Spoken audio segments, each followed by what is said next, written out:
Hello everyone, and welcome back to Dr. Creepy. In tonight's video, we dive into 7 of the most disturbing, true cryptid horror stories. Chilling encounters with creatures and forces that don't belong in our world. From silent lights drifting through deep forests to lakes that return people wrong, from cornfields where something whistles your name to abandoned plants filled with inhuman howls, these stories reveal encounters their witnesses still can't explain. Shadows that detach from the people who cast them, figures climbing invisible steps in the trees, voices rising from sinkholes in the exact tone of the living, and creatures scraping through concrete like it's nothing but dust. If you're new here, make sure to like the video, subscribe, and hit the bell icon so you never miss a new true horror stories. Now get comfortable, and let's start. I've worked for the county's stormwater division for almost 9 years, and in all that time, I never believed the stories people whispered about the drainage tunnels. Teenagers said they heard voices inside them at night.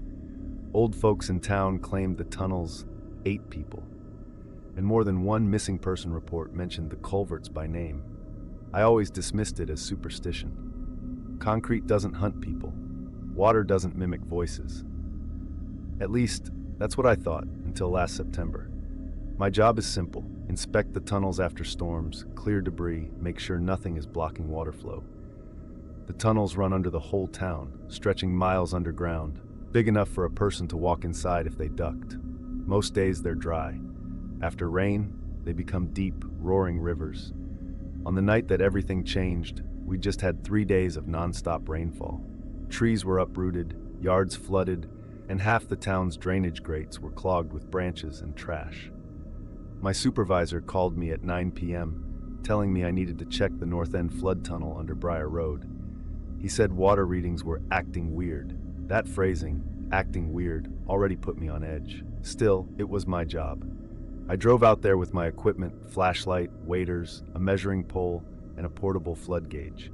The entrance to the tunnel is a huge concrete mouth at the bottom of a slope. Most nights it looks harmless, almost boring. Not that night. The floodlights from my truck lit the tunnel's edge, and I saw water spilling out in slow, pulsing waves, as if something inside the tunnel was breathing. I stood there for a long second, listening. The usual sound should have been a steady rush of water echoing through the channel. Instead, I heard something else. Crying. Not faint, not far. Right inside the tunnel. At first, I honestly thought someone had gotten stuck inside during the storm, a homeless person maybe, or a kid messing around. The crying wasn't panicked, just tired, exhausted, drained. "Hello?" I yelled over the noise of the water. "Is someone in there?" The crying stopped instantly, but something shifted deeper inside. A scrape, a slow dragging sound. Then, another sound I have trouble describing. It was like someone trying to breathe with a mouthful of water. I should have called for backup. Protocol says you never, ever enter a tunnel alone at night, especially after a storm. But the crying had sounded so real, so human, that I couldn't walk away. I turned on my flashlight and stepped inside. The beam stretched far into the tunnel, illuminating the slick concrete walls and the shallow stream of water flowing down the center. The air smelled like wet dirt and mold. I walked slowly, keeping my boots planted on the narrow, dry ledges along the sides. "Hey," I called gently. "If you can hear me, I'm here to help. Just call out. Tell me where you are." Nothing. Just the sound of water dripping from the ceiling and my own footsteps echoing. 30 feet in, I noticed the water level behind me had risen slightly. Not by much, but enough to make me glance back at the entrance. Rain wasn't falling anymore. Nothing should have been increasing the water flow. I kept going. 50 feet in, my flashlight beam hit something floating in the water ahead of me. It looked like a plastic toy or a scrap of fabric. As I got closer, I realized it was a shoe, a child's shoe. The inside of the tunnel felt smaller after that. My breathing got tight, my stomach twisted. I lifted my radio to call my supervisor, and froze. Someone whispered my name. Not shouted, not called, whispered. My full name, not sir, not hey, just Daniel, in a hoarse, choking voice. It came from deeper in the tunnel. I aimed my flashlight toward the sound. The beam shook wildly, bouncing off the curved concrete walls. "Who's there?" My voice cracked. "Are you hurt?" There was a long silence. Then the crying started again, but this time it echoed wrong. It sounded like multiple people crying together, perfectly synchronized, as if they shared the same lungs. It filled the tunnel. It filled my ears, and then it cut off like someone pressing mute. A new sound replaced it, a splash, then another, then the unmistakable sound of hands slapping wet concrete as something crawled toward me. I backed up fast, keeping my flashlight forward. The light finally caught movement, a pale shape dragging itself along the tunnel floor. The body was long, too long, stretched unnaturally thin. Its elbows jutted out at strange angles. Its legs were bent backward like a cricket's. But the worst part was the face. It wasn't a face. It was smooth, featureless except for a wet, gaping slit where a mouth should be. The slit pulsed open and closed in a slow rhythm, breathing, imitating. "Daniel," it whispered again. But this time I understood. It wasn't saying my name. It was rehearsing it, practicing, learning the sound of me. I stumbled backward, nearly slipping into the water. The creature jerked suddenly, its limbs contorting as if it had been shocked with electricity. Then, impossibly fast, it climbed up the side of the tunnel wall, clinging to it like an insect. Its long torso twisted unnaturally, so its slit face stared directly down at me. I ran. I didn't care about my equipment. I didn't care about the rules. I didn't care about anything except the burning instinct to get out of that tunnel alive. Behind me, I heard it crawling. Not steadily, not rhythmically, but in bursts, like it was leaping from wall to wall, closing the distance in erratic, twitching motions. The tunnel entrance was a small white square in the darkness ahead. I sprinted toward it, lungs burning, legs shaking, water splashed onto my boots. The tunnel walls felt like they were closing in. "Daniel," the whisper came again, but now it was perfect. My exact voice, my exact tone. It was me. It was calling to me in my own voice. I didn't look back. I didn't breathe. I just ran until I burst out of the tunnel, stumbling into the muddy slope outside. The night air hit me like ice. I spun around, aiming my flashlight at the tunnel entrance. Nothing. Just the slow pulse of water flowing out. But the water wasn't right. It was rising. Slowly, steadily rising against gravity, pushing outward from the tunnel like something inside was exhaling. Then, just before the water overflowed, I heard one final sound from inside. A soft tapping, knuckles on concrete, as if it were knocking, asking to come out. I dove into my truck and sped away so fast I tore up half the slope. I didn't go home that night. I drove to my brother's place and sat in my truck until sunrise, gripping the steering wheel until I lost feeling in my hands. The next morning, the county sent a crew to inspect the tunnel. They found nothing except debris and muddy water. No shoe, no marks on the walls, no signs of anyone being there. But the water flow sensors inside the tunnel had recorded something. Between 9:34 p.m. and 9:51 p.m., the exact time I was inside, the water flow readings spiked and dropped in patterns. Not random patterns, rhythmic ones, like someone tapping a code on the pressure meters, like someone breathing. I quit my job 1 week later. But what keeps me awake at night isn't the creature itself. It's this. Every once in a while, when it rains hard enough, I hear my phone buzz with a weather alert. Flash flood warning for Briar Road tunnels. Possible obstruction detected, water levels rising, and at the bottom of the alert it always says the same thing. Sensor ID D7-2. Human vocalization detected 1732 was my employee ID. The system still thinks I'm inside that tunnel, still alive, still down there, still calling for help. I used to think that living next to farmland meant peace and quiet. Endless night skies, warm summers, the smell of cut grass, stuff you miss when you grow up around concrete and traffic. I moved to the countryside because I wanted that silence. I wanted a place where nothing strange ever happened. But silence can hide things. Silence can listen. Silence can wait for you to drop your guard. The cornfield next to my rental house proved that to me. The property was just outside a small Midwestern town. One of those places with a population sign that always ends with a number 7, like someone's keeping track manually. The landlord didn't give me much information, just said the field was owned by the same family for generations, and they came by twice a year. Once to plant, once to harvest. No one told me the cornfield was occupied the rest of the year. Not by people, not by anything I could reason with. The first time I heard the whistle, I had been living there for only a week. It was around 2 a.m., and I was sitting on the back porch smoking a cigarette. The corn stretched out behind the house, tall, dark, and unmoving in the still summer air. Then the whistle came, low and soft, like two notes from an old wooden flute. Woo-wee! I froze. The sound drifted across the corn, rising and falling gently. It didn't sound human, but it also didn't sound animal. It was too deliberate, too patterned. I listened for nearly a full minute. The whistle repeated every 5 seconds. Woo-wee! I should have gone back inside. That would have been the smart thing. Instead, I cupped my hands around my mouth and yelled, "Hello? Someone out there?" The whistle stopped immediately. The entire night went still, as if every insect, every leaf, every grain of soil was holding its breath. Then came a sound that made my skin crawl. Footsteps, soft ones, moving between the corn rows. But cornfields don't have soil that lets you walk quietly. Every step crunches, snaps, rustles. This sound didn't. It was like something tall was gliding through the field, brushing only the husks. I backed toward the door and went inside, locking it behind me. Sleep was impossible after that.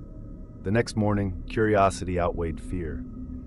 I walked out to the edge of the field with my coffee and looked at the rows. They were still and empty, just thick green walls of corn. I stepped inside a few feet, careful not to get lost. Nothing.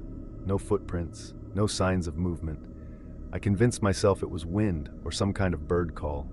Rationality makes liars of us all. The second time it happened, it was around midnight. I was brushing my teeth in the bathroom when I heard it through the open window. Whee! This time it was louder, closer. I walked to the living room and looked out the back door. The cornfield was just darkness. But the whistle came again, and this time something answered it. A second whistle, higher pitched, shorter. Whoa! 2 tones reversing mine. I didn't speak, I didn't breathe. I just listened. The 2 whistles went back and forth across the field like a conversation. Whoa, wee! Whoa, wee! Whoa!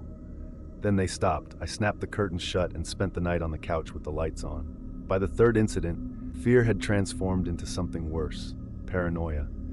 I kept the blinds closed day and night. I checked the locks twice, then twice more. I stopped sitting outside after dark. But none of that mattered, because the whistle moved, it found me. 3 nights later, the sound came from right outside my bedroom window. Not from the field, not from the yard, right outside, my window. I shot up from bed, heart pounding so loud I heard it in my teeth. The whistle was soft, almost playful this time. Slow, like someone trying to lull me back to sleep. Woo, wee. I crept to the window and pulled the curtain back just a sliver. There was nothing, just darkness. But then I saw it.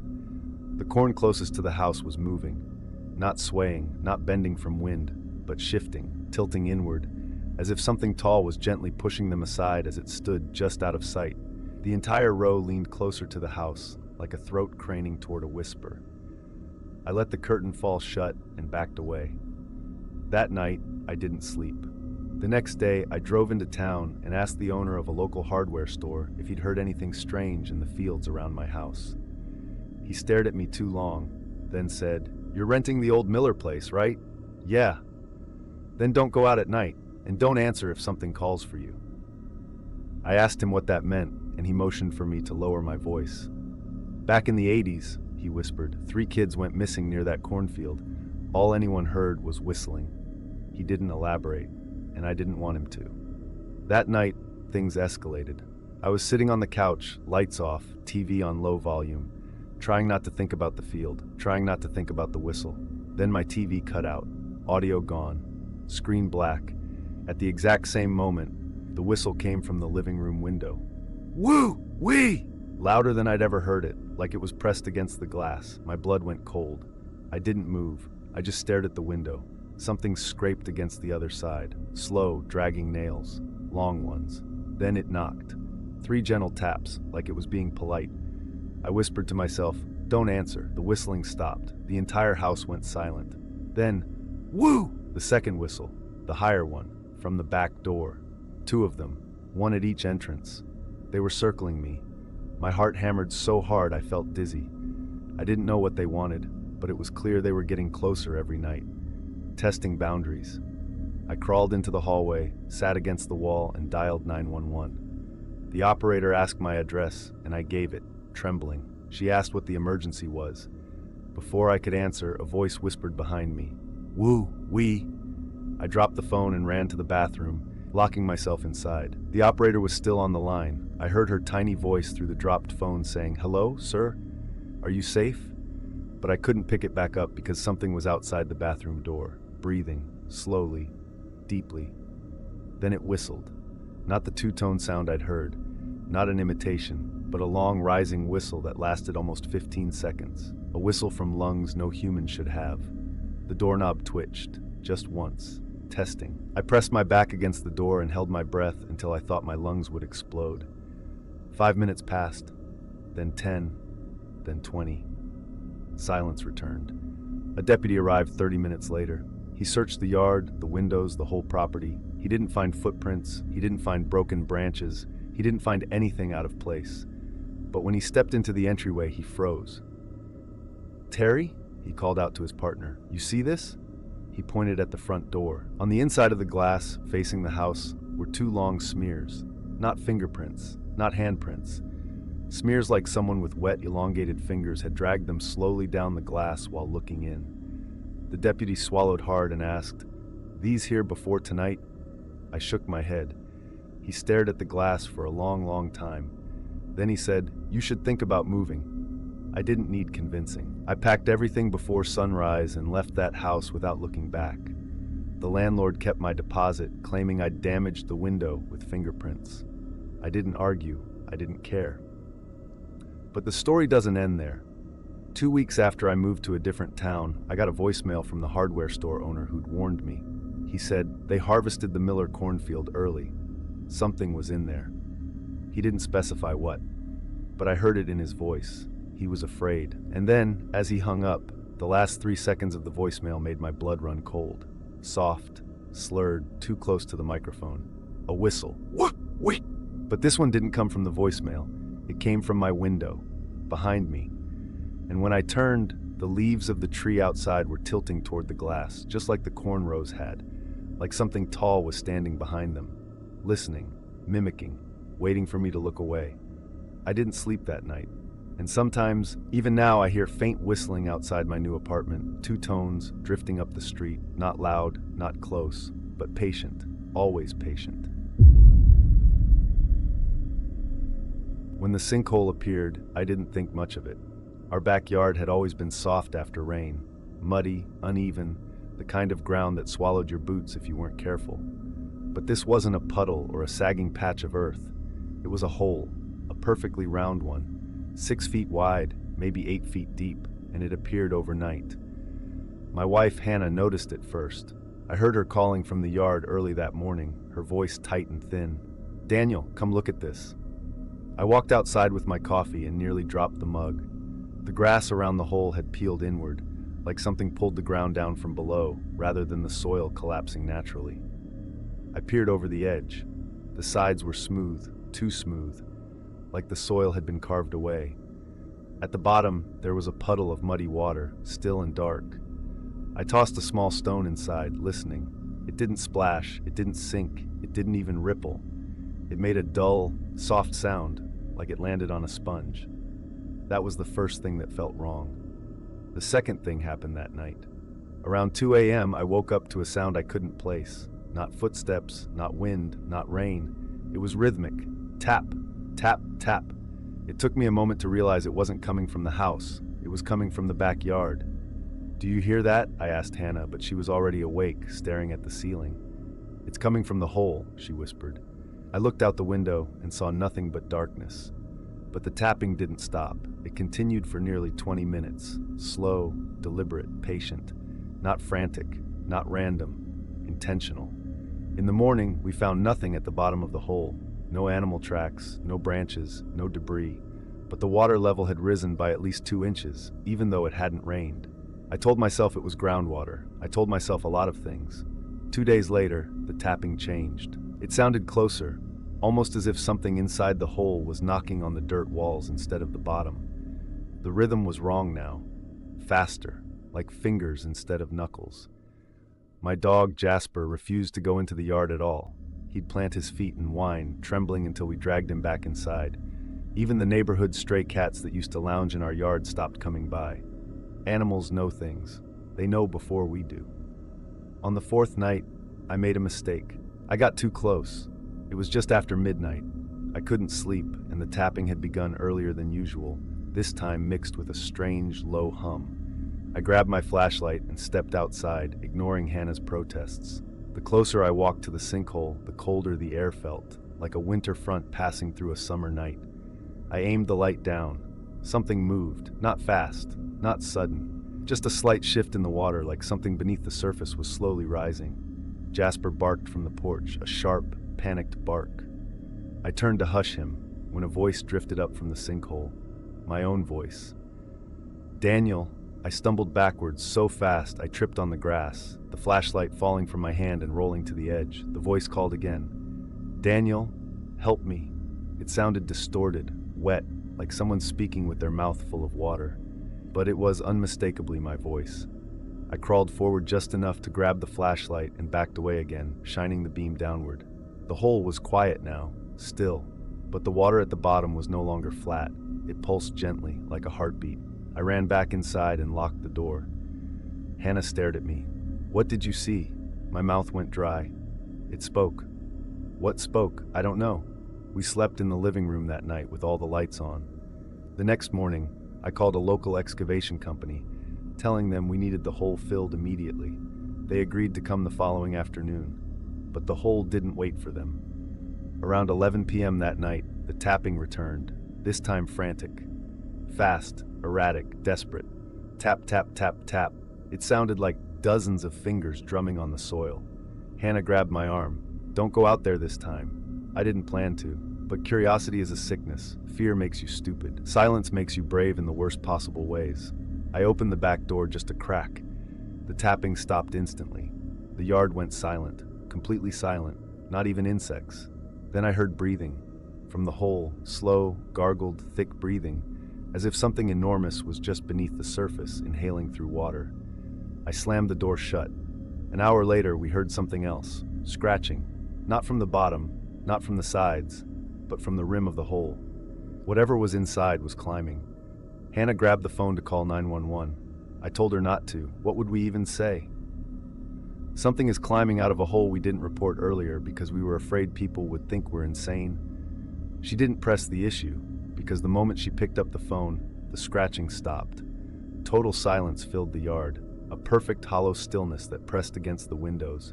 We waited, 5 minutes, 10, 20. Then, at exactly midnight, the low hum returned, deeper and closer, vibrating the window glass like a subwoofer. We didn't sleep until sunrise. The excavation crew arrived at noon. 3 men with heavy machinery, a small backhoe, concrete mix, and soil. They walked to the edge of the sinkhole, talking casually. Then all 3 went silent. The hole had changed. It wasn't 8 feet deep anymore. It was 15, maybe 20. And the walls weren't smooth now. They were carved with grooves. Long, uneven grooves as if something had dragged its fingers all the way up. "What the hell made those?" one worker asked. I didn't answer. They lowered a camera into the hole. The feed showed soil, water, darkness. Then, something white flashed across the lens. The camera jerked violently, the lines snapped, and the feed went dead. "That's it," the crew leader said, grabbing his equipment. "We're not filling this thing. This is geological, or something else. You need to call the county." They left immediately. By dusk, the backyard smelled like rot. Not sewage, not animal decay. A thick, heavy smell, like wet dirt mixed with spoiled meat. As night fell, the tapping returned. Not from the hole, from the walls of our house, slow at first, then faster, then all at once, hundreds of taps coming from every direction. The foundation, the siding, the windows. It sounded like dozens of hands were pressing against the house, searching for a way in. I grabbed Hannah, and we retreated to the hallway, the only place with no direct windows. Jasper barked non-stop, shaking violently. Then the lights flickered, once, twice, and then the backyard door handle moved. Something outside was turning it, slowly. Click, click, click, click, click. Then, in my own voice, "Let me in." I grabbed the shotgun I kept in the closet and aimed it at the door. "Stay away," I yelled. The voice stopped, then a new sound came, low, vibrating, crawling up the walls. A deep, wet rumble, like something massive was exhaling. Suddenly, the smell vanished. The tapping stopped, the light stabilized, the entire house fell silent. We waited 2 hours before moving. When I finally looked outside, the sinkhole was gone, filled in, perfectly level with the ground, but not with soil, with something smooth, hard, dark. Something like dried clay or stone, molded flawlessly, as if someone had packed the hole from below. I didn't sleep that night or the next. 3 days later, we sold the house and moved. 6 months have passed since then. Sometimes, late at night, I check the local news for our old neighborhood. I look for reports of strange holes, missing pets, anything that might confirm what we lived through. Yesterday morning, something was finally reported. A sinkhole. 2 streets over from our old house. Same size as ours, same perfect shape, same strange, smooth interior. The article said the county had sealed off the area. But one sentence at the end chilled me. Neighbors reported hearing knocking sounds from the hole during the night. Last night, just before bed, I heard a soft, distant noise outside my new house. A sound I hoped I'd never hear again. Tap, tap, tap. But the worst part wasn't the tapping. It was the voice that followed. My voice, soft, wet, rising from the backyard. Daniel, help me. I'm not going outside, I'm not looking at the yard, I'm not acknowledging it. But I know one thing for certain. You can fill a sinkhole, but you cannot bury something that was trying to climb out. I've always believed there are 2 versions of every person, the one others see and the one they imagine you to be. But I never thought a shadow could decide which version it preferred. Not until last winter. At the time, I was working overnight security at a distribution warehouse outside Denver. The building was huge, almost 400,000 square feet of aisles, shelves, packing stations, and loading docks. During the day, the place buzzed like a beehive. At night, it was a tomb, just me, a radio, and a few cameras that only worked when they felt like it. People say empty warehouses are creepy. They're wrong. They aren't creepy. They're lonely, and the loneliness makes the creepy parts louder. I always worked the 10 p.m. to 6 a.m. shift. Most nights were quiet. I'd walk the perimeter, check the docks, push open the office doors to make sure no one was sleeping behind them. The usual stuff. But the night everything changed started simple. A blackout. The whole building went dark at 1:14 a.m. Not a flicker, not a surge, just sudden, choking darkness. My flashlight became the only thing separating me from miles of shadows. I radioed the power company, then the on-call supervisor, then started sweeping the building. The warehouse felt different without lights, bigger, emptier, full of pockets of space my brain filled with imaginary movement. That's when I saw the first shadow. It stretched across aisle 17, a long, very human silhouette cast on the concrete floor by nothing. No person, no object, no light source behind it, just a shadow lying there like someone had painted it. I froze. Then I waved my flashlight across the aisle. The shadow didn't move. It stayed there, flat and still. I stepped closer, convinced it was some trick of the darkness or a leftover burn on the concrete from machinery. But the closer I got, the more wrong it felt. It wasn't fading in light. It wasn't reacting to my movements. It just stayed perfectly sharp, even when my flashlight was directly above it. I backed away slowly, telling myself it was just fatigue playing tricks. I continued my sweep, but I kept looking over my shoulder. The blackout lasted nearly 20 minutes. The shadow stayed on the floor the entire time.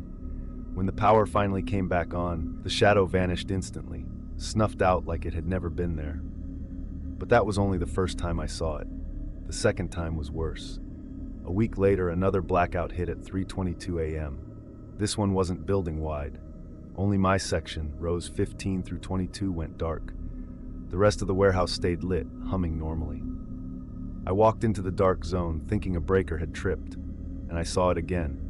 The shadow was at the end of aisle 19, longer this time, leaner, more defined. Its head was tilted like it was looking toward me. I pointed my flashlight at it. The beam hit the floor, but the shadow stayed. No distortion, no shrink. It was as if my light passed through it. Is someone here? I called out before thinking. The shadow shifted. Not a lot, not enough to say it moved naturally, but it elongated, stretching toward me by maybe 6 inches. I stepped back, my radio crackled. It was dispatch. Motion sensor triggered in your sector. You good, Daniel? I didn't answer. I couldn't. Because when I looked down at the floor, I noticed something else. My shadow, the one cast by my flashlight, wasn't behaving right. It was moving a split second slower than I was, like it was thinking about keeping up. I lifted my hand slightly.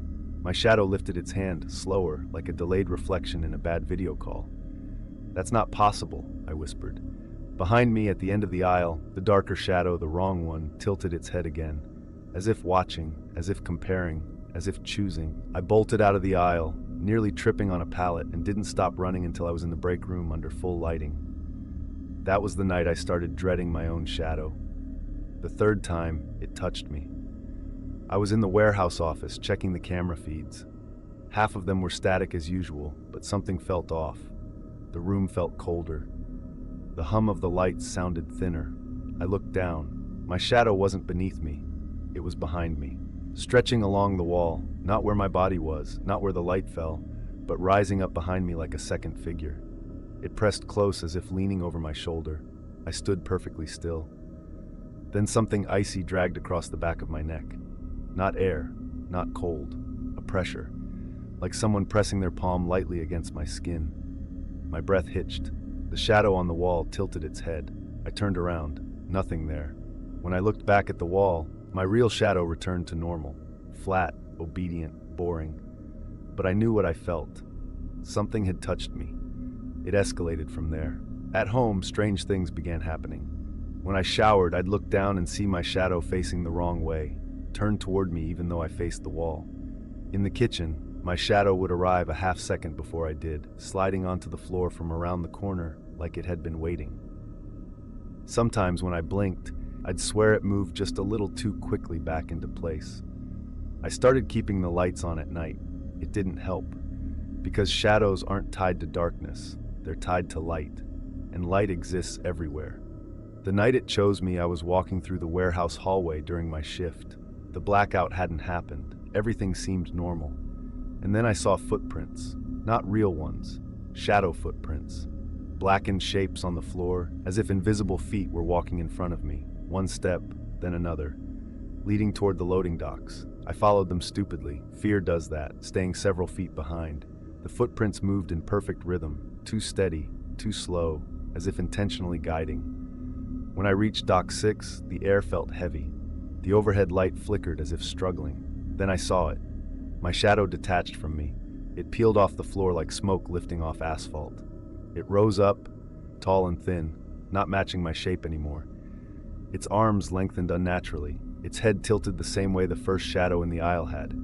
It stepped toward me. I froze. Then, it stepped into me. Not around me, not toward me, into me. The world went black for 1 second, then 2, then 3. I couldn't breathe, couldn't move. For a horrifying moment, I felt something searching inside me, like fingers running along my ribs from the inside, feeling for places to latch on. Then it was gone. The lights flickered back to normal. I stumbled backward, gasping for air. My shadow lay flat on the ground again, normal. But I knew better. I knew what happened. It didn't disappear. It settled. It chose. After that, I wasn't the same. People at work noticed first. "You look pale, man. You sleeping? You okay? You keep staring at the floor." I couldn't explain it, because I didn't know how to say, "My shadow isn't mine anymore." It didn't match me. It moved differently. It lagged. It hesitated. It swelled wider than it should when I was nervous. Sometimes it stretched along the floor as if crawling toward things I wasn't looking at. One morning, I woke up on the kitchen floor with no memory of walking there. The refrigerator door was open. A chair was overturned. My feet were muddy with black dust. And on the wall, written not in marker but in shadow, dark smudges that had no source of light, was a sentence, almost ready. I scrubbed the wall. The words didn't fade until sunrise. The final night at the warehouse. It happened during another blackout. Not accidental. I think the shadow caused it. The lights went out at 2:11 a.m., but this time I didn't bother calling anyone. I just stood still. I knew it was coming. Footsteps echoed from the aisles, not light ones, heavy, dragging. My flashlight flickered, then died, even with fresh batteries. I felt the air shift behind me, like a huge void opening. I turned around. There were 6 shadows in the aisle, none of them connected to anything. All of them tall, all of them facing me. They moved in unison, but only one of them belonged to me. My own shadow peeled upward again, separating itself like an oil slick rising off a puddle. It approached the others. They surrounded it. For a moment, they seemed to merge, my shadow blending into them, their darkness folding into mine, until I couldn't tell which was which. Then something stepped forward, a shape wearing my outline. My proportions, my gait, but wrong, too fluid, too tall, too eager. A shadow shaped like me, but not me. My real shadow stayed behind with the others, motionless, as if pinned to the floor. The shadow wearing my shape stepped closer. I felt the moment it touched my feet. It didn't settle into me this time, it pushed. I felt myself fall backward, not physically, but mentally, as if something shoved my awareness out of my own body. For 2 seconds, I was weightless, displaced, watching through someone else's eyes.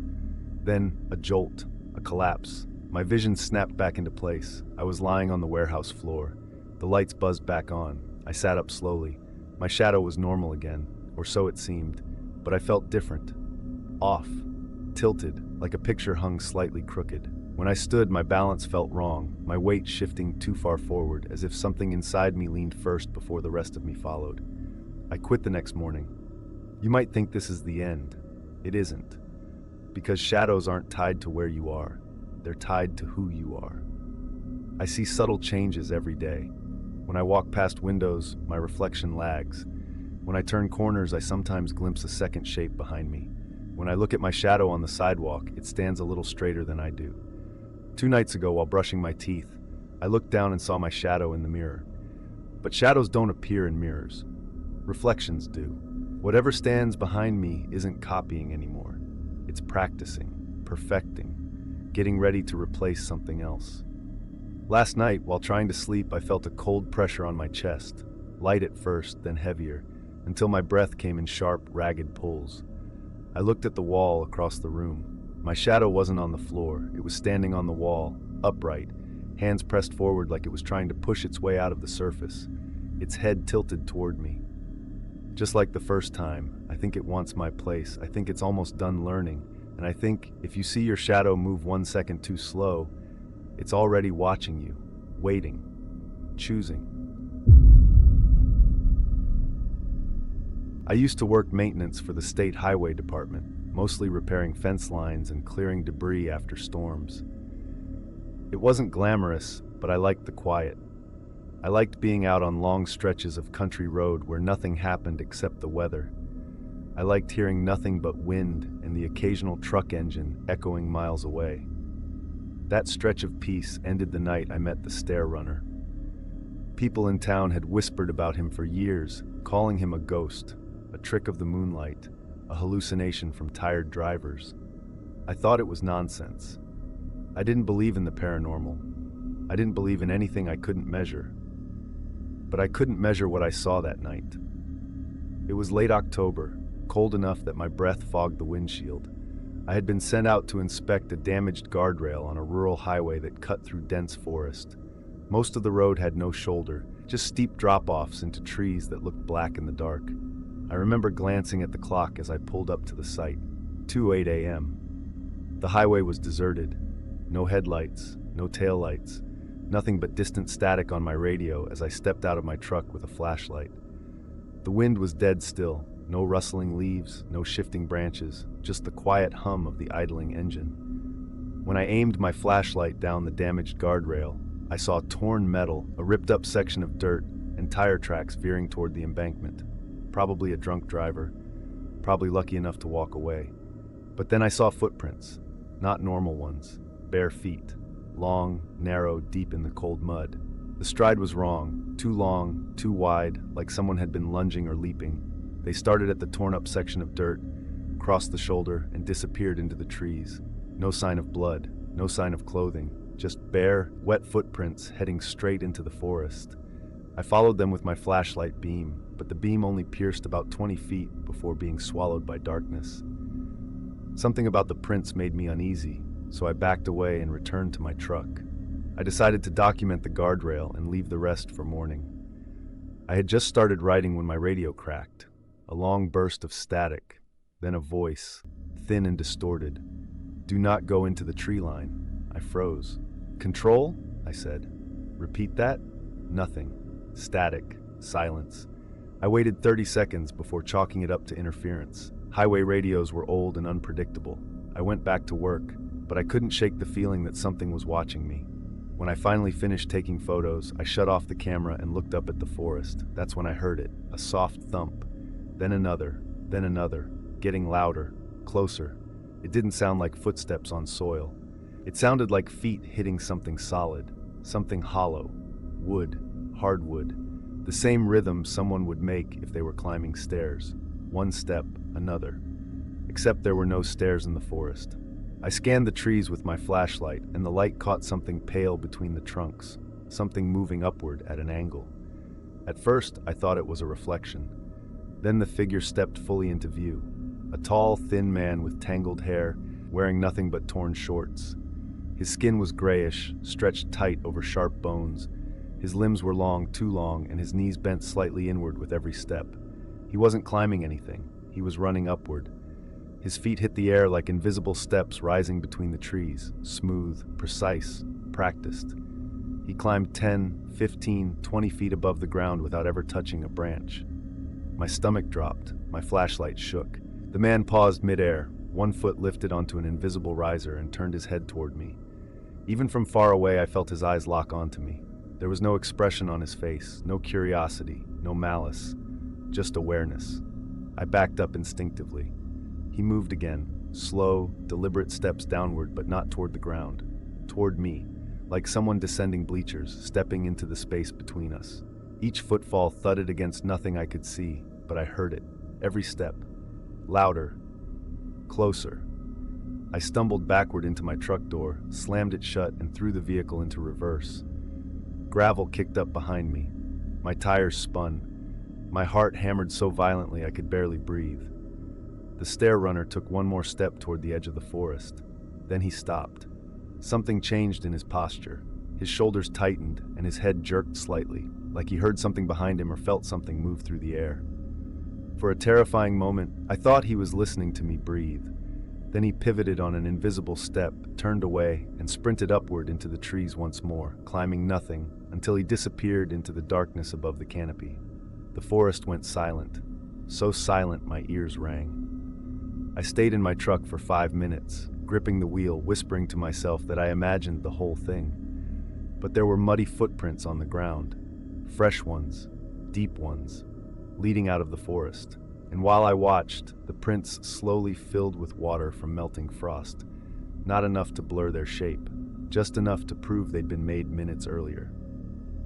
I drove back to the station as fast as I could without losing control. I didn't tell anyone what I saw. I reported the guardrail damage, logged the incident, and went home shaking. I thought that would be the end of it. It wasn't. 3 nights later, I was driving the same stretch of road on routine patrol. My stomach knotted the entire time. I avoided looking at the forest. I kept the radio volume low so it wouldn't drown out any strange sounds. I had just passed the marker near the old guardrail when something slammed onto the roof of my truck. The roof buckled inward. My windshield trembled. My heart leapt into my throat. Something was on top of the truck. I swerved instinctively, and the weight shifted abruptly. My headlights illuminated the road, and the beam caught a pale leg sliding across the glass, long toes scraping the windshield. I slammed the brakes. The figure rolled off the hood and landed on the asphalt in front of me in a crouched, unnatural position, balanced on the balls of his feet, knees bent at impossible angles. The stair runner. He rose slowly, every joint cracking loudly in the quiet night. His head twitched, then rotated a few degrees too far, like a broken puppet aligning itself. He took one step toward me, then climbed upward. He walked into the air right in front of my truck, stepping on invisible risers that led into the darkness above. He never broke eye contact. Step after step, he ascended toward nothing. But the sound he made was wrong. Each footfall echoed like he was inside a hollow building. Wood, boards, stairs, something that shouldn't have existed in the open air. The moment he vanished above the tree line, the weight lifted from my chest, and I peeled out of there, tires screeching. When I got home, I sat in my shower fully clothed for nearly an hour. No amount of hot water could stop the shaking. The next day, I drove the route in daylight, trying to prove to myself nothing was there. No structure, No sign of stairs, no footprints, nothing. But the tire marks from my sudden stop were still on the asphalt, and so were the toe-shaped smears across my windshield. I scheduled a transfer the following week. Before I left, my supervisor handed me a radio transcript someone had printed out and left anonymously on his desk. He said it concerned my route. The date was the same night I first saw the stair runner, 1:58 a.m., 12 minutes before I arrived. The transcript read, "If any units are near Highway 14, avoid the forest line. Repeat, avoid the forest line. Do not acknowledge movement above." It ended there. The last line was scribbled out. No signature, no explanation. I transferred districts a month later. I moved into a small apartment in a well-lit neighborhood far from forests, far from dark roads, far from anything resembling invisible staircases. But last week, while taking out the trash behind my building, I froze. Softly, faintly, from somewhere above the alley, thump, thump, thump, footsteps, ascending, step by step, climbing nothing. I looked up. The night sky hung quiet above me. But I swear, for a split second, I saw a pale foot pulling upward into the darkness, onto a stair I still couldn't see. I went inside, locked every window, shut every curtain, because now I know something terrible. Once the stair runner sees you, he remembers you. And once he remembers you, he follows. Not on the ground, not on the road, but above you. Always climbing, always getting closer, one invisible step at a time. When people vanish near a lake, search teams always assume drowning. That's the logical explanation. Lakes are cold, deep, unpredictable. But logic doesn't apply to Crescent Lake. Not anymore. Not after what happened last summer. I was a volunteer for the county search and rescue unit. Small team, mostly fishermen, retired firefighters, and a few outdoorsy types. We handled missing hikers, overturned kayaks, the usual. Crescent Lake was our territory. An old glacial lake wrapped in tall pines, beautiful on postcards and miserable in real life. The water was always cold, even in August. Dark too, with a strange green tint that made it impossible to see more than a few feet down. Locals called it Bottomless Crescent. I didn't believe the name until the night I pulled someone out of it. It started on July 18th. A storm rolled through that afternoon, leaving the lake covered in mist. The air smelled like rain and algae. I'd just gotten home when the call came in. A man had been heard shouting for help from the water. No boat nearby, no swimmers, just screaming, then silence. I arrived at the lake with my teammate Mark. We spotted something moving in the water about 30 yards out, a head bobbing, then disappearing beneath the surface. He was struggling hard. "Jesus, he's going under," Mark said. He grabbed his rescue line and ran toward the dock. I dove in. The shock of the cold stole my breath, my chest seized. I forced myself forward, kicking hard, pushing through water that felt thicker than it should. Something about the lake always felt heavier, like the water resisted movement. The man surfaced again, gasping. His arms flailed wildly. "I've got you!" I yelled. He didn't seem to hear me. His eyes were wide, too wide and unfocused. He wasn't looking at me, nor the shore. His gaze was fixed downward, like he was watching something beneath him pulling at his feet. Then his voice cut through the fog. "Where is he?" I reached for his arm, but he jerked away violently, as if frightened by my touch. "Where is my other me?" he croaked. Before I could react, he was dragged underwater. Not sinking, not slipping. Dragged. His arms shot straight up, mouth open in a silent scream, and he vanished beneath the surface so fast I barely had time to dive after him. The cold swallowed me again. Visibility was awful, nothing but swirling green dark water. I reached down blindly, grabbing for anything. Fabric, skin, hair. My fingers brushed something. Then it grabbed me back. A hand. Thin. Cold. Alive. It clamped around my wrist, squeezing hard enough to bruise. I kicked upward in panic, pulling myself free. When I surfaced, Mark was already on the dock shouting my name. I swam toward him, gasping, heart hammering. But something else surfaced too. The man. Floating face up, unmoving, eyes open. I swam back, hooked an arm under his shoulder, and dragged him toward the dock. His body was limp. His skin was colder than the water. We hauled him onto the dock, flipped him over, performed CPR. I checked his pulse. Nothing. Then, after almost 30 seconds, he gagged. My relief lasted half a second. And they weren't focused on us. They weren't focused on anything. His pupils were enormous, swallowing the iris. He blinked slowly, mechanically, as if forcing himself to remember how to do it. Mark leaned in. "Sir, can you hear me?" The man turned his head. His neck cracked audibly with the movement. Then he smiled. Wide, strange, wrong. "Is he still down there?" he whispered. Before either of us could answer, he sat up abruptly, spine stiff, and looked over the edge of the dock. His breathing became shallow. "He's close," he mumbled. "He wants to finish." "Who?" Mark asked. The man didn't respond. He stood, legs wobbling, and staggered toward the shore.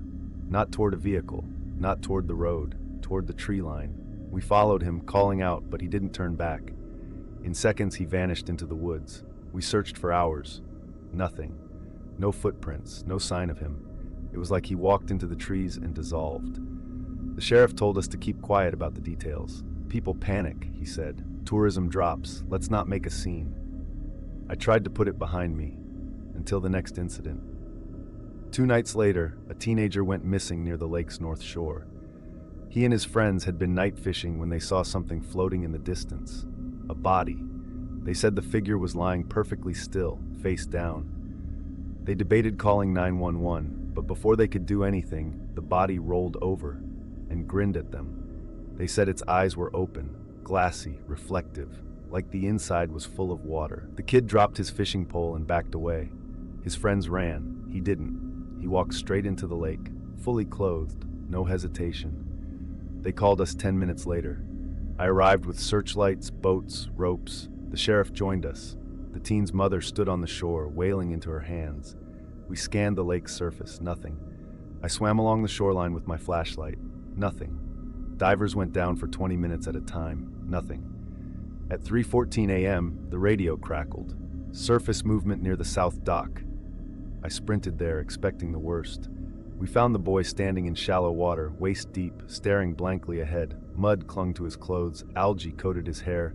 His skin was a sickly, pale color. We pulled him out immediately. His mother wrapped her arms around him, but he didn't move, didn't react, didn't blink. He stared at the lake, just stared. When she tried to turn his head away, his neck resisted like a board. The sheriff knelt in front of him. "Son, what happened?" The boy blinked slowly, the same mechanical way the man had. Then he said, "My other me tried to come back too." The words rattled something deep inside me, something I'd been trying to ignore. The boy was examined at the hospital. Clean bill of health, no injuries, no hypothermia, no brain trauma. He just couldn't stop staring at reflective surfaces. Windows, metal trays, the polished floor. When I visited him the next day, he asked me a question I will never forget. "When you were underwater, did you see your hands?" I didn't know how to respond. "Did they move when you moved?" he whispered. "Or did they follow later?" I walked out of the hospital room without answering. 3 days later, the sheriff called me personally. "You need to get down here," he said. "Bring your gear." 2 fishermen had spotted something at dawn, floating near the center of the lake. They thought it was a deer carcass. When they got close, they realized it was human, or used to be. The body had no face, not mutilated, not decomposed, just smooth, pale skin where features should be, like clay that hadn't been shaped. But that wasn't the disturbing part. The disturbing part was the body was wearing the same shirt, shorts, and shoes as the man I had pulled out the first night, the one who walked into the woods and vanished. But the thing on the water wasn't him. It was an unfinished version, a blank version, like the lake was trying to make another copy and hadn't completed the details yet. The sheriff cursed under his breath. What the hell are we dealing with? I didn't know then. But I started to understand when we lifted the body into the boat. The moment its skin hit the air, the entire lake's surface trembled, not rippling from the boat, not wind. The water shivered, like something below reacted to the removal. We took the body to the coroner's office. I followed behind in my truck. Halfway there, my vision blurred. My breath caught. My left hand went numb. I pulled over, gripping the steering wheel. The sensation passed, slowly, but before it did, my reflection in the rearview mirror lagged half a second behind. Just like the boy asked. My hand in the mirror didn't move with me. It followed, too slowly. I slammed the mirror upward so I wouldn't see myself anymore.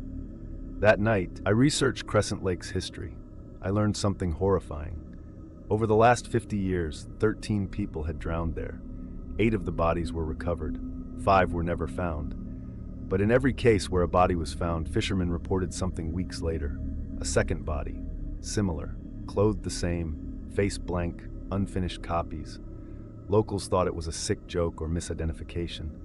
The police brushed them off, but after what I saw, the pattern was unmistakable. The lake wasn't taking people. It was trying to remake them and failing, or experimenting. The man I saved wasn't the same afterward. Neither was the boy. Their behavior, their eyes, the strange stiffness, it all matched descriptions of survivors from decades before. People who were rescued weren't themselves anymore. Or maybe they were only half themselves. Maybe the lake kept the other half. 2 weeks later, everything came to a head. I got a call at midnight from an unknown number. I almost ignored it, but something in my chest squeezed. Instinct, dread, I couldn't tell. I answered. A watery voice whispered, "You left me down there." I recognized the tone immediately, even though the voice was distorted, like someone speaking through thick mud. It was the man I pulled out of the lake, or something trying to be him. I dropped the phone. Seconds later, I heard footsteps outside my house. Slow, dragging footsteps across wet ground.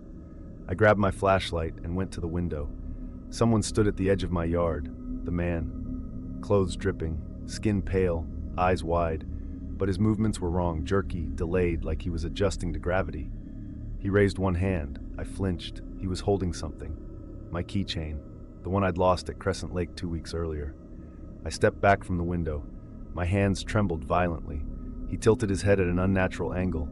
Then he mouthed the words, slowly, with stiff lips, "He is coming." I slammed the blinds shut, grabbed my phone, and called the sheriff. Before it rang twice, the man was at my door, his palms pressed flat against the glass. Long, wet fingerprints trailed downward. I backed into the hallway. My breathing was shallow. I prayed the door would hold. Then something else surfaced behind him. A shape. Huge, distorted, rising from the darkness. A human outline, taller than any man, but fluid and shifting, as if filled with water instead of bone. It wrapped itself around him, and he went still. Then both figures sank downward, into the soil, into nothing, like they were being pulled back, dragged home. I drove an hour away that night, checked into a motel, and didn't sleep once. The sheriff met me the next morning, pale and shaken. He said deputies found no footprints, no water trail, nothing at my house, but he believed me. He had to, because the coroner called him earlier with a disturbing update. They had run tests on the faceless body from the lake. The DNA didn't match anyone in the system, but the clothing fibers did. A perfect match for the man we rescued. Yet the corpse was missing something essential, something molecular. The coroner said, "It's like he isn't finished." The sheriff asked him what that meant. He said, "It means whatever lives in that lake isn't done trying." I told the sheriff I was leaving town. He didn't argue. He only said, "If something calls your name from water, you run." I haven't been near a lake since. But 2 nights ago, while brushing my teeth, my reflection lagged again. Just half a second. Just enough to notice. Just enough to realize, maybe I didn't escape the lake. Maybe part of me never came back. And maybe the part still down there is trying to finish what it started. The old concrete plant wasn't supposed to be my problem. It had been shut down for nearly 15 years, fenced off, posted with thick yellow warning signs, and guarded only by a rust-eaten padlock that looked like it had held on through pure stubbornness. But the property still belonged to the county, and after a series of break-ins in the area, they decided to hire a night security guard, just for precaution. That guard was me. I thought it would be another easy job. Long hours, little activity, nothing but the sound of wind pushing through empty metal frames. I'd worked graveyard shifts for years and knew how to handle quiet places. Quiet places don't scare me. It's what tries to fill the quiet that does. The concrete plant sat at the edge of town like a fossil. 3 massive silos towered overhead, their once white paint now flaked into gray scales. Conveyor belts, long dead, stretched like giant ribs across open pits. The main building held mixers, storage bays, and dusty offices that hadn't been used since 2010. Everything sagged with the weight of abandonment. The first 3 nights were uneventful. I brought a thermos of coffee, a small radio, and walked the grounds with a flashlight whose beam could barely cut through the shadows inside the storage bays. Rats skittered around the old machinery. Rust groaned in the cold. Nothing unusual. Then came the fourth night. It started with a noise not found in any abandoned place I'd ever worked. A low, breathy sound drifting up from one of the mixing pits. At first I thought it was wind pushing through broken vents, but wind doesn't rise and fall like a slow, deliberate exhale. It came again, an almost animal-like groan, a howl, soft, long, mournful. I froze halfway along the catwalk above the pits, gripping the guardrail. The sound drifted through the plant's hollow interior and echoed off the concrete walls, making it impossible to judge where it came from. I whispered to myself that it was a coyote, a dog, maybe even a drunk who wandered too far, anything human or natural. But the howl didn't sound natural. It started low, then climbed in pitch until it shook the catwalk beneath my feet. The metal bolts vibrated. My bones felt the noise before my ears did. I pointed my flashlight toward the pits. 3 massive cylinders of darkness yawned below me, deep, empty chambers where concrete had once churned day and night. Now they were nothing but holes leading into absolute black. The beam of my flashlight couldn't touch bottom. Another howl drifted up, this time closer, higher, like something climbing the darkness inside the pit. I stepped back from the rail. The howl cut off abruptly, like someone silenced it with a hand. Then came the scratching, something large scraping against metal deep inside the pit, long, trailing claws. I backed away quickly and returned to my guard station. I didn't investigate further, not that night. The next morning, I told my supervisor what I'd heard. He laughed, told me the plant had raccoons the size of toddlers, told me I'd get used to weird sounds. I tried to believe him, but the next night shattered that hope. I arrived early, around 9:30 p.m., while faint orange light still flickered at the horizon. The plant looked somehow different, as if the structures had shifted during the day. Shadows stretched long and wrong, bending in directions the setting sun didn't justify. When the darkness fully settled, I switched on my flashlight and started my patrol. Everything was quiet, too quiet. It wasn't until I reached Silo 2 that the noise started again. Not a howl this time, a voice. A deep, guttural, moaning voice echoing from inside the silo. I shined my light into the lower hatch, but all I saw was dust swirling in the beam.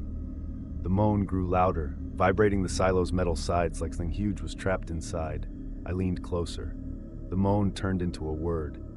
Not a word I understood, not anything human. Just a sound shaped deliberately, like a thing trying to mimic speech but failing horribly. I stumbled backward. Then something slammed against the inside of the silo, a massive, heavy blow that dented the exterior wall. Dust exploded from the seams. I turned and ran, nearly tripping on debris. I didn't return to the silos for the rest of the shift. By the time dawn came, I'd convinced myself the noise was machinery settling or rust collapsing. But later that afternoon, before my next shift, I stopped by the plant manager's office. He left the old keys and some paperwork. While he dug through drawers, I asked casually, "You ever hear weird noises from the silos?" His shoulders stiffened. He didn't look at me. "Don't worry about the silos," he said quietly. "Just do your rounds, keep the gates locked, and don't go poking where you don't need to." I forced a laugh. "Why? Something living in there?" He shut the drawer hard, harder than necessary. "Just leave them alone." That was all, but it wasn't enough. The plant was no longer quiet, and something inside it was no longer ignoring me. The 6th night is when everything broke open. The cold hit harder than usual. A fog settled across the plant, clinging to the steel beams and drifting through the empty lot like smoke. The moon was bright enough to illuminate the outlines of structures, but not enough to reveal details. Every shadow looked alive.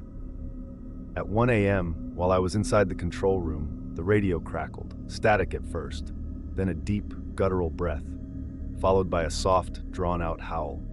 The same howl I heard from the pit. I froze. The radio crackled again, then the howl shifted, turning into a distorted version of my name. Not clear, not human, like something inside a massive, hollow chamber trying to force the sound out. I dropped the radio. When I picked it up, the channel was dead. I tried to call dispatch. Nothing, not even static. All frequencies were just gone. A noise echoed from outside the control room. Metal scraping metal, slow, dragging, approaching. I backed toward the window, aiming my flashlight out into the fog. I saw nothing. but the scraping grew louder, circling the building. Something enormous was brushing against the walls, claws or tools scraping lines through the sheet metal siding. I tried to stay calm. Maybe a vandal? Maybe an animal? Then the footsteps started. Slow, heavy, deliberate thuds that rattled the floor beneath me. The control room shook with each impact. Whatever was outside was big, bigger than a person, bigger than any animal that had reason to be there. The footsteps stopped directly outside the door. I switched off my flashlight and held my breath. Silence. Then a single howl erupted so loud it vibrated my ribs. It wasn't outside anymore. It was inside the walls, inside the structure. The howling traveled up the metal beams, echoing downward from the ceiling. Dust fell around me in small clouds. Pipes shook, glass trembled, then the overhead lights flickered. Something huge moved through the rafters, shadows weaving between the crossbeams, too tall and too long to fit inside the building without folding itself unnaturally. I ducked behind a console, clutching my flashlight. The thing howled again. This time, the howl carried weight, a physical pressure behind it. It wasn't lonely or painful, it was searching, calling. I waited, trembling, until the howling faded. When I finally left the control room, the fog had thickened so much the buildings looked like silhouettes in ash. I forced myself toward the loading bay. Then I heard it, coming from the largest mixer pit. A deep, rattling inhale, like something at the bottom of the pit was breathing in the cold air. The exhale came next, long, slow, wet. The fog in front of the pit rolled backward as if pulled toward the opening. Then I heard movement, heavy scraping, loud cracks, the squeal of metal. Something was climbing up the inside of the pit. I aimed my flashlight into the depths. It caught on something pale, a hand. Massive, too many knuckles, fingers long enough to wrap around a car door. It gripped the concrete wall, then another. Then a head rose into view, but it wasn't a head made for light. The skull was elongated, narrow, with no visible eyes, just deep indentations where eyes should be. Its mouth was wide enough to swallow a person whole.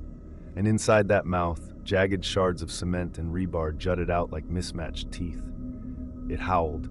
The sound burst from its throat like steam from a ruptured pipe, shaking dust off the rafters. I ran. I sprinted across the lot, stumbling over broken rebar and chunks of debris. The ground trembled behind me as the creature climbed fully out of the pit. I didn't look back. The fence gate was 50 yards away. 40, 30. The ground thundered. The howl blasted the fog apart. I reached the gate and fumbled with the lock. My hands shook so violently I dropped the keys twice. When I finally forced the gate open, I sprinted to my truck and dove inside. The moment I slammed the door, something hit the fence. The chain link rattled with such force, the entire frame bowed outward. A massive shadow loomed behind the metal, shifting with every breath. It howled again, loud enough to shatter the passenger side window. I ducked, shielding my head. Glass rained onto the seat. I jammed the keys into the ignition, praying the engine would start. It sputtered, just once, then roared to life. I reversed so fast the tires spun. The creature struck the fence again, bending steel like cardboard. I tore down the road, gravel flying behind me. I didn't slow down until I reached town. I pulled over behind a gas station, heart pounding, hands shaking uncontrollably. The next morning, the county shut down the concrete plant indefinitely. They told the public it was due to structural collapse and dangerous instability. They didn't mention the dents ripped into the silos. They didn't mention the deep claw marks carved into the catwalk. They didn't mention what the demolition crew heard inside the pits when they surveyed the site. A low, rumbling howl. Alive, enormous, waiting. I quit the job, moved 2 states away, tried to forget everything. But 2 nights ago, while walking my dog near an old industrial site, I heard a sound drifting from an open drainage culvert. Low, deep, wet, a howl, slowly rising, slowly falling. My dog whimpered and pulled hard on the leash, dragging me back toward the street. When I turned my flashlight toward the culvert, the fog inside rolled backward as if something massive inhaled. Something that remembered me. Something that climbed out of a concrete pit once. Something still looking and still howling.